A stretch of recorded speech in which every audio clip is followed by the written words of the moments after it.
우리 할렐루야 샬롬 인사하십니다. 할렐루야 샬롬 샬롬 샬롬 샬롬 샬롬 샬롬. 하나님 사랑합니다. 여러분 주 안에서 사랑합니다.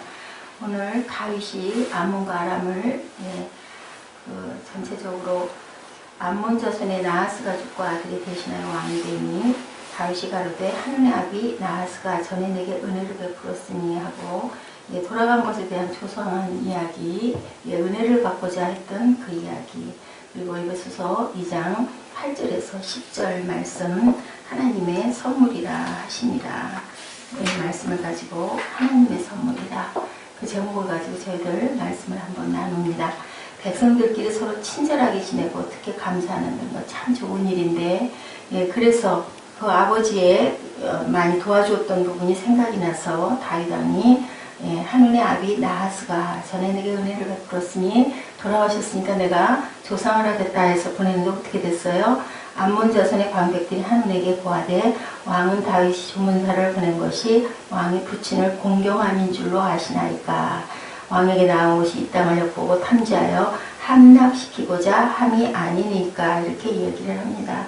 이거에 대해 두려움을 느꼈겠죠. 그래서 왜냐하면은 다윗이 그때 한참 그 주변 국가들을 아주 침략을 해서 계속 공격을 해서 이기고 있던 승승장구하는 그때였기 때문에 그럴 수도 있었겠다. 그런데 참 우리가 조심해야 될 것, 그죠? 그렇게 오해받지 않도록 해야 되는 것도 참 조심을 해야 되는 부분이고, 한편으로는 또 그 마음은 다윗밖에 알 수 없을 것인데, 어쨌든 성경에 나온 내용으로는 정말 조문을 하러 보냈는데 그 부하들을 아주 옷을 찢고 수염을 깎고 아주 수치스럽게 해가지고 죽이지는 않았어요. 돌려보내는 바람에 또 다윗 왕이 5절에 보니 사람들이 그 이야기를 한 것을 듣고 다윗이 맞으러 보내어서 너희는 수염이 자라기까지 여리고에 머물다가 오라. 굉장히 그 자비를 베푸는 왕이 그렇더라도 너희들 어떻게 된 거냐 하고 불러오릴 수도 있었을 텐데 다윗 왕의 그 아주 인자한 마음이 나타나 있습니다. 믿음은 우리에게 모든 사람을 정중하게 친절하게 대하고 명예롭게 하죠. 언제나 친절 베풀 준비를 하고 있어야 되는데 참 긍정적인 사고가 중요한데 아들, 암몬 자손의 왕 나하스의 아들, 그 아들의 문제도 있겠지만 또 다윗에게도 하눈에게도 문제가 있겠지만 다윗에게도 문제가 있었겠지만 우리는 모든 것을 항상 좀 긍정적인 시선으로 바라봐야 되겠다. 그 바람에 어떻게 했어요? 그 암몬은 완전히 고립이 돼버려요. 주변에 있는 나라들이 아무도 도와주질 않고 나중에는 지지어 요압 장군을 보내가지고 결국은 전쟁에서 승리를 하는 내용이 그 이제 6절부터 후반부에 쭉 나오고 있습니다. 결국은 나라가 멸망을 하는 아주 그 아픈 그런 사건을 통해서 우리가 하나님이 주신 선물, 좋은 기회였고 친교할 수 있는 좋은 기회였었는데 그만 오해하는 바람에 이 내용에서는 보면 나라가 망하는 그런 사건입니다. 에베소서 2장 8절에서 10절 말씀 우리 한번 찾아서 함께 나누시죠.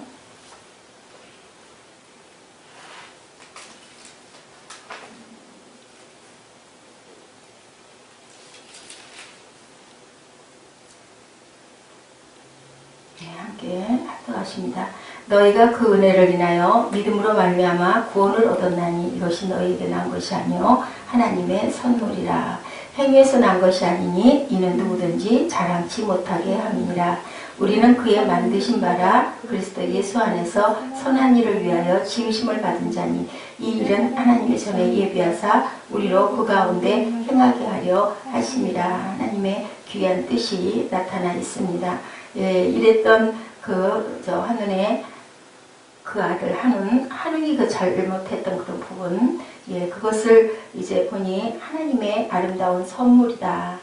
그 마음으로 우리가 받았었더랬으면 복이 임했을 텐데, 속담이 있습니다. 악은 악인에게서 난다. 사무엘상 24장 13절 말씀이에요. 악한 자는 악한 말을 하고 생각도 악한 생각을 하고 우리가 받아야 될 교훈이죠. 비천한 도구는 악한 일을 하여서 바른 말을 하는 자들을 거짓말로 멸할 것이다. 이사야 32장 6절 7절 말씀입니다. 야비한 자들과 악의를 품은 자들은 흔히 아무 이유 없이 다른 사람들을 의심하는 경향이 있다. 하늘의 방백들은 다윗같이 훌륭하고 힘센 자가 마치 천한 일을 할 필요가 있는 것처럼 다윗이 암몬을 칠 의도가 있었다면 자기의 그 부하들을 끌고 장군을 시켜가지고 직접 군사를 끌고 갔겠죠. 이렇게 할 이유가 없었을 건데 그것을 야비한 일을 행하려고 한 것으로 딱 그렇게 판단을 해버린 아주 큰 잘못을 저지름으로 돌이킬 수 없는 그런 화가 미치는 그런 사건. 그러다 보니 그리스도도 그의 종들을 위해 이같이 행하실 것이다. 다윗은 그의 사신들에게 그렇게 행하였어요. 왜요? 너그럽게 누구처럼 그리스도의 마음처럼 다윗은 돌봐준 그런 사건이 나타나 있습니다. 그들이 이를 행하는 도중에 손상이나 해를 입었다면 커다란 관심을 가지고 우리 리더들은 돌봐줘야 된다. 아픔을 당하고 상처를 당했을 때 싸주고 싸매주고 쓰다듬어줘야 되겠죠. 그 사신들이 그렇게 행했죠. 5절에 보니 그리스도도 우리에게 그렇게 하셨죠. 에베소서 2장 8절 우리가 함께 합독한 것처럼 은혜를 인하여 믿음으로 말미암아 우리가 구원을 얻었어요. 예수 그리스도를 믿나이다. 우리를 죄에서 구원하시기 위하여 오신 것을 아나이다 믿나이다 했기 때문에 하나님께서 우리에게 귀한 선물을 영원히 살 수 있는 영생의 선물을 주었다. 오늘은 그 마음 우리가 거기서 우리가 깊이 느껴야 될 거 정말 남의 호의를 너무 의심스럽게 바라봐서 나에게 해가 되는 일이 없도록 우리는 마음과 시선을 그렇다 할지라도 가끔은 우리가 불이익을 당할 수 있다 할지라도 선에 두어야 한다. 그 말씀을 우리가 깊이 생각하셔야 할 것 같습니다. 악은 악인에게서 난다라고 얘기하죠. 그리고 항상 바른 말을 하는 자들을 거짓말로 멸하게 되는 게 악한 품성 속에서 나온다라는 것을 잊지 않는 저와 여러분 되셔야겠습니다. 오늘은 아름다운 선물 이야기 우리 즐겁게 잠깐 아주 그 아름다운 이야기 들으면 참 저희들 마음이 푸근해지죠. 선천성 심장병을 알아서 걸음을 걸을 수 없었으나 집이 가난해서 수술을 받지 못했던 어린 아이가 있었어요. 9살 난 강계영 실제 있었던 일입니다. 딱한 사장이 신문에 보도되지 어땠을까요? 아직도 참 따뜻한 세상이에요. 많은 사람들이 후원을 해줘요. 많은 성금이 기탁되고 부천에 있는 세종병원에서 무료로 강계영 양을 심장수술해줘서 건강을 찾고 걸음을 걸을 수 있게 그렇게 해준 아주 훈훈한 이야기가 있었습니다. 성금이 1만 7천여 원을 모여진 것을 그 전액을 신문사에다 다시 그 부모님이 갖다가 우리 아이처럼 수술을 못 받아서 생명에 지장이 있을 것 같은 아이들을 살려달라고 갖다 맡겼어요. 그것으로 인해서 4명의 아이들이 수술을 해서 아주 그 생명을 건진 그런 아주 따뜻한 이야기. 신문은 보온의 성탄 선물이다. 아마 크리스마스 주변이었던 것 같아요. 참으로 아름다운 이 선물 이야기가 이렇게 나와 있어요. 성경이 하나님과 인간과의 관계를 이렇게 선물로 해석하고 있죠. 구원은 하나님의 선물이며 에베소서 2장 8절이죠. 그 은혜로 인하여 믿음으로 말미암아 구원을 얻었나니 이것은 하나님의 선물이다. 은혜도 하나님의 선물이다. 로마서 5장 15절 말씀입니다. 하나님의 은혜와 또는 한 사람 예수 그리스도의 은혜로 말미암은 선물이 많은 사람에게 넘쳤으리라. 재능도 하나님의 선물이라. 에베소서 4장 7절입니다. 우리 각 사람에게 그리스도의 선물의 분량대로 은혜를 주셨나니 성령도 하나님의 선물입니다. 사도행전 2장 38절입니다. 베드로가 가로되 너희가 회개하여 각각 예수 그리스도의 이름으로 세례를 받고 제사함을 얻으라. 그리하면 성령을 선물로 받으리니. 사람마다 먹고 마시는 것과 수고함으로 낙을 누리는 것이 하나님의 선물이다. 전도서 3장 13절에 말씀하고 계세요. 인생은 하나님의 선물로 이렇게 저희들이 살아갈 수 있다. 재능도 성령도 은혜도 구원도 모두 하나님의 선물이라고 말씀합니다. 화가 아실 거예요. 이중섭 씨, 그 소 그림인가요? 유명하죠. 그 이 화가가 아마 그렇게 아주 유명하지 않았을 그때였겠죠. 친구가 너무 심하게 아팠어요. 돈은 하나도 없고 문병을 가야 되는데 뭘 갖다 줄 곳이 없어서 못 갑니다. 그러다가 어떻게 하면은 이 친구를 좀 위로해주고 따뜻하게 해줄 수 있을까를 궁리하다가 이중섭 화가가 늦게 친구에게 문병을 가서 잔해주려고 가지고 왔네. 이걸 가지고 오느라고 늦었네 한데요. 그 친구가 복숭아를 굉장히 좋아했던가 봐요. 근데 복숭아 살 돈이 없으니까 어떻게 했을까요? 친구가 좋아하는 복숭아를 멋지게 그려가지고 갖다 줬어요. 그 우정에 감사해서 뜨거운 눈물을 흘렸던 그 친구의 아주 따뜻한 이야기. 돈이 있어야만 우리가 사랑을 할 수 있는 게 아니죠. 소중한 시간과 땀과 마음을 담아 전할 때 그것이 가장 좋은 선물이 될 수 있다. 그 친구는 아마 그 이중섭 화가의 따뜻한 마음 때문에 금방 병이 낫지 않았을까 싶습니다. 우리가 다른 사람에게 줄 수 있는 가장 좋은 선물 뭘까요? 영국의 정치가고 저술가였던 벨포가 이렇게 말했습니다. 그대의 원수에게는 용서를, 그대의 적대자에게는 관용을, 그대의 친구들에게는 자신의 마음을, 그대의 아들에게는 모범을, 그대의 아버지에게는 효도를, 그대의 어머니에게는 어머니가 그대를 자랑할 일을 행하라. 그대 자신에게는 존경을, 모든 사람에게는 인애를 주는 것이 가장 좋은 선물이다. 아주 아름다운 그런 그 마음이 녹아있는 하나님 말씀이 그렇죠. 효를 해야 되고 관용을 해야 되고 원수를 사랑해야 되고 그리고 친구들에게는 우리의 마음을 주어서 예수님이 그러셨죠. 이제는 너희들은 나의 친구다. 왜냐하면 상전이 하는 것을 그 종은 아무것도 알지 못하죠. 하는 대로 멍하니 보고 이루어지는 것만 볼 뿐입니다. 우리가 친구관계나 부부관계에서 어때요? 얘기 안 하고 자기 혼자 탁 하고 자기 혼자 꿍심 놔두고 뭐 어디로 나와 뭐 해가지고 자동차를 탔는데 어디 간다라는 거 얘기도 안 하고 그냥 가는 거예요. 가끔 깜짝 선물 때 일순위 있지만 모든 일상이 만약에 그렇다면 우리 어떨까요? 참 그게 마음이 안 좋던데요. 운전을 할 때도요. 그냥 어디로 어떻게 해서 간다라는 걸 미리 말을 하면 길 위치를 알 수 있는데 요즘에 뭐 레비가 있으니까 뭐 거기 딱 찍어서 그냥 가면은 설명할 필요도 없지만 그게 그냥 가는데 그 앞에 가가지고 좌회전, 우회전, 뭐 돌아서 뭐 1차선, 2차선 아주 그 마음 아주 안 좋더라고요. 그런데 우리가 정말 마음을 나누는 하나 같은 친구 어때요?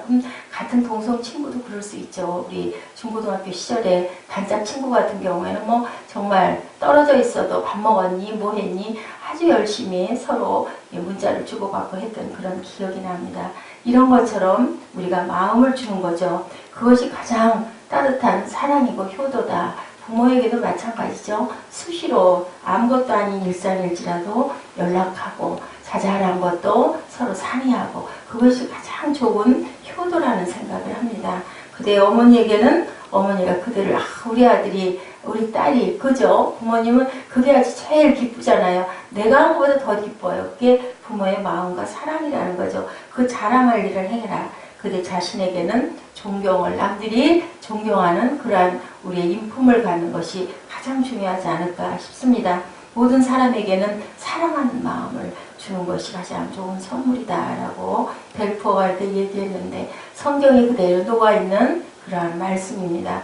우리가 그래서 그 선천성 심장병으로 인하여 많은 사람들의 그 후원금을 그래 가난하지 않았겠어요? 그래서 무료로 어디에선가 또 심장병 수술을 해주면 가난한 이 아이를 뭔가 좀 먹일 수도 있을 것이고 가난한 환경에 뭔가 조금 아이를 위해서 뭐 좋은 휠체어가 됐든 뭐가 됐든 금방 걷는다 해도 잘 걷지 못했을 텐데 그럴 수도 있었을 건데 사람의 욕심은 참 보면 한이 없죠.